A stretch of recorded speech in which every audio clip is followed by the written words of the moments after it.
Welcome mga ka-For The Body sa ating YouTube channel. At kung bago ka pa lang, i-subscribe nyo po, i-follow nyo po ang channel natin, i-like nyo po itong video na to, then click subscribe and i-hit yung notification bell para lagi kayong updated sa ating lahat ng mga videos. So ito na, panoorin na natin mga ka-For The Bodies. Yes, hello, good morning mga ka-For The Bodies. What a beautiful and wonderful day. Kumusta po kayo mga ka-For The Bodies? So andito po tayo ngayon sa isang property na napakaganda po talaga. At ito po, as you can see, ito po yung property natin na binibenta. Yan na pong kalawakan na yan. Hanggang doon yung mga nyug na yan kasama po. At napakaganda po talaga kasi ito po yung property na nakita ko na halos lahat nasa kanya na. Ano po yun? Small cut, unang-una sa mga naghahanap po ng manageable farm. Ito, nandiyan po sa video description, ilalagay po natin. And also, tabing kalsada. Ayan po, kita nyo yung kalsada. Boundary niya po hanggang doon pa po sa unahan. Ano po? Andun pa po. Then, ang kalsada po ay estimated po ito along the road ay nasa 120 to 150 meters. Ang distance po niya. Ano po, along the road, yung ano po niya, yung road frontage po niya ay nasa 120 meters. Tapos, from National Highway naman po, Maharlika Highway, ito po ay almost 2 minutes drive lamang po. Napakalapit at higit sa lahat, napakamura. So ayan, lahat po ng makikita nyong palayan, kasama yan, ang ganda. Hindi po ito napabayaan mga ka-For The Bodies. So totoo lang, alagang-alaga itong farm na to. At isa ito sa mga pinakamagaganda kong listings ngayon. At marami po dito nag-aabang, alam ko po. At marami pong magkakagusto po nito. Kanina pinalipadan na po natin ng drone. Ang ganda talaga. So grabe.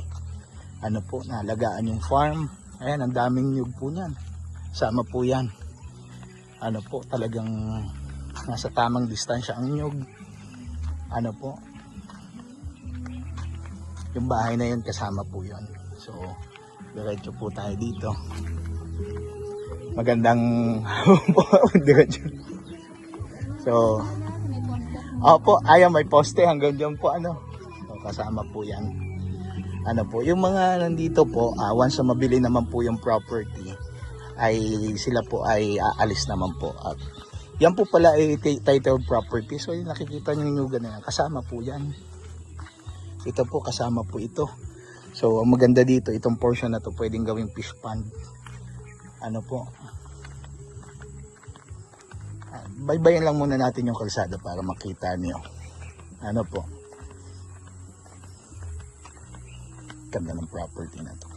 Jackpot makakabili nito. Sa totoo lang po mga ka-For The Bodies. Kita nyo po yan, pwede pong gawing fish pond po yan. Or tubigan din, pwede din, tanan ng palay. Pero hindi na nila kinultivate kasi tinataniman po nila ng gabi. Ayan, gabi po ang itinatanim po nila dyan. Daming gabi.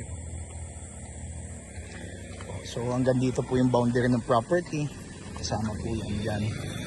So kasama po yung lahat ng nyug na yan. Ayan po, kasama po yan. Yan, ito yung hangganan. Tingnan nyo, yung kapitbahay nyo, ang linis ng bakuran. Ano po, so tara, baybayin natin.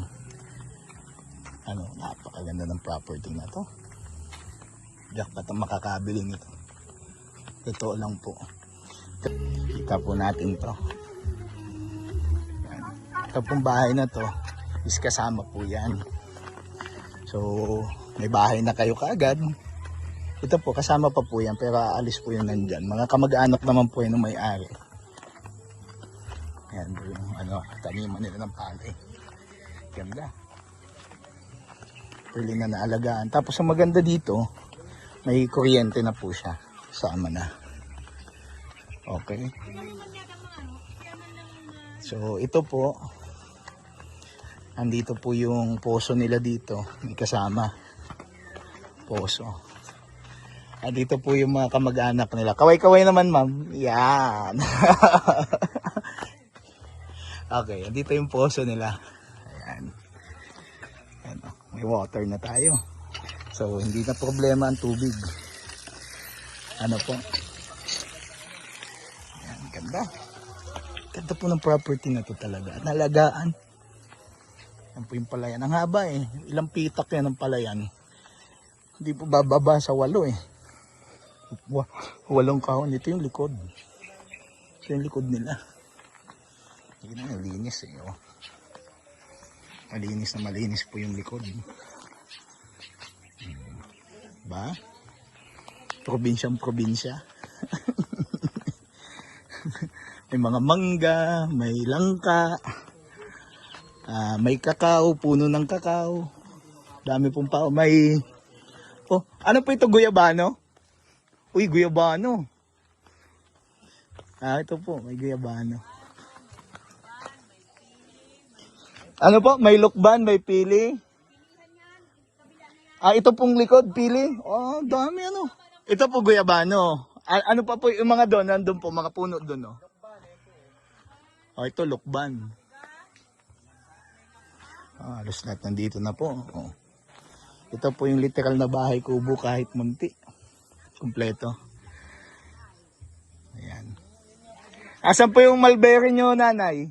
Mulberry. May mulberry.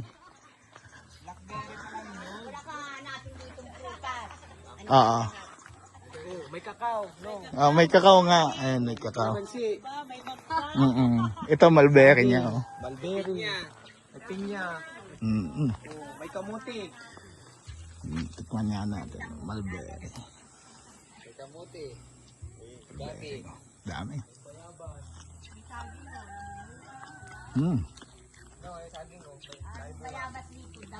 May parking area. Damo na po ang bayabas, ano? Tapos may parking area na. Parking area. Sayaw, ginagawa po yata itong sayawan dito. Siya? Pag may okasyon po. Daming ano, prutas ano. Anong mangga po yan? Indian mango? Saging.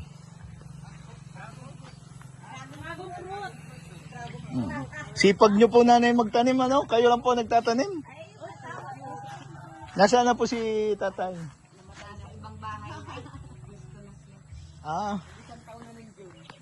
Nag-isang taon na po. Ganda. So ayan mga Cup for the Buddies.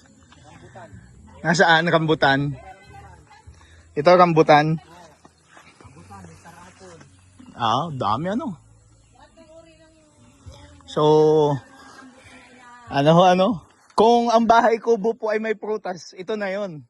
Kaso gulay ang bahay kubo ay, ano po? May liputi. Yan, so tingnan natin mga Cup for the Buddies yung video po natin. Ng ating drone shot. Check po natin. Yan mga Cup for the Buddies, nagpalipad po tayo dun mismo po sa bahay. At ito po mismo yung palayan. According to the owner, kausap po natin yung mismong may-ari po nitong lupang to. Ito po ay 4 hectares po ito before. Ngayon, yung napatituluhan po nila is 2.8. And yung 2.8 po na yun po yung binebenta po nila. Okay? So, ito po, dyan po nagsisimula Danling ko po kayo kung saan po nagsisimula ang property. Basta ito pong kalsada, lahat po ng nasa kabilang side po, yan na po yan. And sa the end naman po ng video natin, ipapakita po natin yung pinagmulan yan. Hindi na po yan, yung may mga bahay po diyan. So, itong new gun po na ito, kasama pa po ito. Okay, so atras po natin para makita po natin yung property po natin ng kabuuan. Ayan. Medyo malaki po talaga ito at maganda naman po talaga yung property. Okay. So, yung mga karatig lupa po, puro new gun din ho. And ang nagustuhan ko lang po kasi dito sa farm po na ito ay well managed. Naalagaan po ng mabuti. Kumbaga, hindi na siya Roland. Pagdating naman sa presyo, kung ako tatanungin, may mabibili po kayo dyan ng mga mura pero marami ka pang gagawin. Ito po ay mura pa din naman po ito. Kasi ito ay nasa almost 100 lang po per square meter. Below pa nga. So, ito po, yan po yung palayan. So, I think nasa 8 pitak po ito. Ano ho, yung isa nasa gitnang portion ay ano po, dinivide lang po sa maraming hati. Ayan po yung bahay. Ayan po, ito po yung whole picture ng property. Kasama po yung pinarkingan ng sasakyan natin. Yan po ay part ng property. Tapos ito pong niyugan na nasa left side. So marami pong puno ng niyog, marami pong puno ng pili. May mga mahogany din po. Ano po, pero ang nagustuhan ko po dito yung mga fruit bearing trees. So kung ikaw ay nasa Manila, ano po, at gusto nyo po magkaroon po ng bahay bakasyunan sa probinsya. So, ito na po yon. Ito na po yung akma. At kung gusto mo naman po mag for good po at ikaw ay nasa ibang bansa, ano po, typically gusto mo na po magkaroon ng bahay. Ito din po yung akma na very province and also sariwa yung hangin. Napakaganda po talaga. And murang-mura po ito mga ka-for the body. So, ang nagustuhan ko po dito, malinis po yung papel, ano ho, bayad po yung mga taxes, ano pa ba? Wala akong makitang, ano po very cooperative po yung may-ari. Yun nga lang, yung pera po na pagbibilan po ng, yung manggagaling po sa pinagbilan ng property, ano po, gagamitin po nila, ano, for personal reasons. Okay? So, yung kalsada po kanina, sabi ko mga nasa around 120 to 150. Pero nung napalipadan na po natin ng drone nito, nung nakita po natin based dun sa haba ng kalsada, estimated ko po, this is around 200 po. 200 plus pa nga po meters. Yung road frontage po niya. So, ganyan kaganda po ito pong property po natin na ito na i-featured po natin ngayon at hinabaan ko po yung video po natin para mas ma-discuss po natin properly yung details niyang property. Ayan, so yan po yung palayan. Nandito na tayo sa kalsada. So tuturo po natin yung hangganan. Okay? Hanggang saan ang hangganan? Okay, estimated ko po kanina nasa 150 meters po yung frontage po niya, pero parang sobra pa. Okay, so ito po, kasama pa po ito. Yan, lahat ng nakikita nyo po dito sa left side, kasama po yan. Tsaka may linya na ng kuryente, so hindi na problema yan. Last na pinakamalaking po. Ito. So hanggang dito po ang hangganan. Ayan po yung hangganan, yung puno na yan. Okay. So ito po, hindi na po yan kasakop yung bahay na yan dyan. So ayan mga ka for the bodies din. Drive po tayo papunta sa labas. Okay, para makita po. Ayan, so yan po yung palayan. Nandito na tayo sa kalsada. So tuturo po natin yung hangganan. Okay? Hanggang saan ang hangganan? Okay, estimated ko po kanina nasa 150 meters po yung frontage po niya, pero parang sobra pa. Okay, so ito po, kasama pa po ito. Yan, lahat ng nakikita nyo po dito sa left side, kasama po yan. Tsaka may linya na ng kuryente, so hindi na problema yan. Last na pinakamalaking po. Ito. So hanggang dito po ang hangganan. Ayan po yung hangganan, yung puno na yan. Okay. So ito po, hindi na po yan kasakop yung bahay na yan dyan. So ayan mga ka for the bodies din. Drive po tayo papunta sa labas.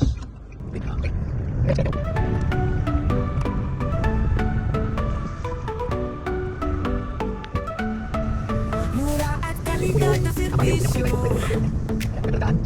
ang aming hatid sa inyo. Pamilya, trabaho o negosyo,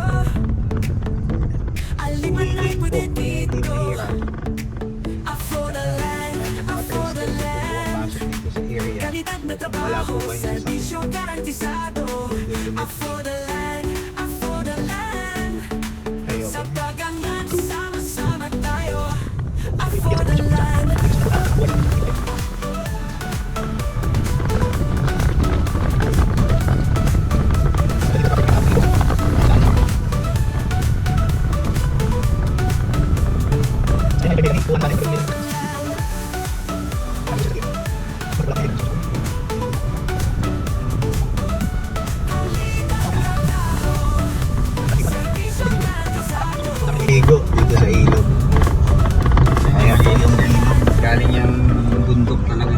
yung bundok ano.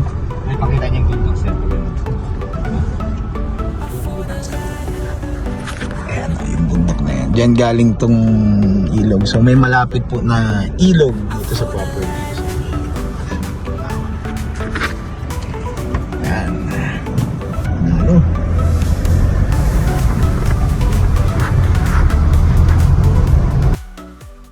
At ayan nga po, malapit na po tayo dito sa National Highway. Nagpapasalamat po ako sa mga viewers po natin and sa mga subscriber po natin. Ito po first come first serve po. Pasensya po sa mauunahan po kasi talagang halos pag-agawan po ang mga properties natin and definitely sigurado po ako ito po ay isa din sa mga pag-aagawan. So mga for the bodies, yung biyanahe po natin papunta po dun sa National Highway po mula dun sa property is just only 2 minutes almost po yan. Ano po, so mga for the bodies, nagpapasalamat po ako sa inyo at higit sa lahat, sa Diyos po ang kapurihan at tanging Kanya lamang. So see you po sa ating mga next videos. Thank you everyone and God bless po sa inyong lahat.